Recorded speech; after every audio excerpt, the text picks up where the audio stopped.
Hello बच्चों, let's see this question. So the question is saying the accompanying diagram represent chromosome. Identify the structure A, B and C. तो C में हम A में ऊपर वाला part बताना है हमको, B में हमें ये वाला पार्ट बताना है और C में टाइप ऑफ क्रोमोसोम बताना है. तो let me make this diagram. वहाँ पे थोड़ा सा लाइट बना हुआ है ये, तो ये इक्वल लेंथ की कर देते हैं. ठीक है, दोनों आर्म्स इक्वल लेंथ की दिख रही है मुझको, तो मेरी भी इक्वल लेंथ की ऐसा मान के चलना. फिर यहाँ पे हमें स्ट्रक्चर दिखाई दे रहा है, ऊपर रखा हुआ एक सेंट्रोमेयर बिल्कुल बीच में प्रेजेंट है.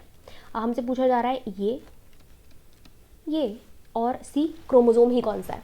तो बेटा बात करते हैं हम यहाँ. देखो बी की सबसे पहले हम लोग बात करते हैं इस वाले बीच वाले स्ट्रक्चर की. इसे बोलते हैं सेंट्रोमेयर. ठीक है, और ये सेंट्रोमेयर इज बेसिकली नोन, इसको अदर नाम से जानते हैं प्राइमरी कंस्ट्रक्शन के. ठीक है, क्योंकि ये कॉन्स्ट्रक्ट बना रही होती है दोनों आर्म्स के बीच में. ये ऊपर वाली आर्म है, नीचे वाली आर्म्स है.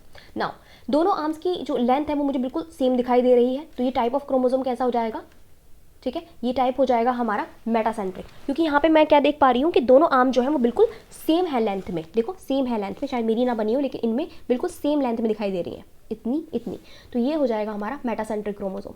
जब सेंट्रोमेयर बिल्कुल सेंटर में प्रेजेंट हो और दोनों आर्म जो हो वो इक्वल लेंथ की हो, तो उस वाले क्रोमोसोम को मेटासेंट्रिक क्रोमोसोम बोलते हैं. तो सी का आंसर तो हमें मिल गया. Then B. तो बेटा मैंने क्या बताया कि ये जो है कंस्ट्रक्ट बना रही है दोनों आर्म के बीच में, इसलिए मैंने इसे प्राइमरी कंस्ट्रक्शन कहा है. तो यहाँ पे सेकंड वाली भी तो एक कंस्ट्रक्शन बना रही है. ठीक है, ऊपर वाले और नीचे वाले के बीच में कंस्ट्रक्शन बना रही है. तो this is known as secondary construction, जो कुछ ही क्रोमोसोम में प्रेजेंट होती है. अगर मैं ह्यूमन्स की बात करूँ तो ये ह्यूमन से पाई जाती है 13, 14, 15, 21 एंड 22 ये नंबर वाले क्रोमोसोम में ये प्रेजेंट होती है. ठीक है, देन बेटा सेकेंडरी कंस्ट्रक्शन जब बनती है, ठीक है, बीच में ये सेकेंडरी कंस्ट्रक्शन है. It is also known as NOR, nucleolar organizer region. ठीक है, न्यूक्लियस को बनाने का काम करती है. इसके बाद जितना भी यहाँ पे इस वाले क्रोमोसोम के पार्ट में जितना भी डीएनए प्रेजेंट होता है वो नॉन कोडिंग डीएनए होता है. रिपीटेड टैंडम रिपीट्स पाए जा रहे होते हैं इसमें, जिसमें रिपीटेड एक सीक्वेंस जो होता है वो बार बार रिपीट कर रहा होता है. ठीक है, तो इस वाले क्रोमोसोम को, ऊपर वाले क्रोमोसोम को जो कि नॉन कोडिंग क्रोमोसोम है, इसको बोलते हैं हम लोग सैटेलाइट क्रोमोसोम. क्या कहते हैं? Satellite chromosome. ठीक. So the right answer would be A is satellite chromosome, B is secondary construction and C is metacentric. तो मुझे यहाँ पे करेक्ट दिख रहा है हमारा B. So B is the right answer. A कह रहा है कि ये सैटेलाइट है, बी कह रहा है, ए तो सही कह रहा है, मतलब ए वाले ऑप्शन को देखो तो ये चीज़ तो सही है, लेकिन ये प्राइमरी कंस्ट्रक्शन नहीं है और ये एक्रोसेंट्रिक क्रोमोसोम नहीं है. C is saying satellite centromere. No, centromere नहीं है.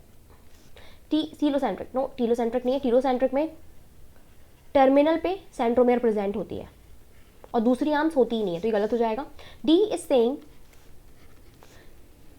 Saying satellite which is right. A satellite. Centromere no, centromere नहीं है, सेकेंडरी कंस्ट्रक्शन है. और सी सिंग सब मेटासेंट्रिक, तो ये भी नहीं होगा बेटा. सब मेटासेंट्रिक क्रोमोसोम में जो ऊपर वाली आर्म होती है वो शॉर्ट होती है, नीचे वाली आर्म जो होती है कंपैरेटिवली उनके लंबी होती है. ठीक है, तो ये भी नहीं होगा, तो ये हमारा गलत हो गया. The right answer is B. I hope आपको समझ में आया होगा. Best of luck.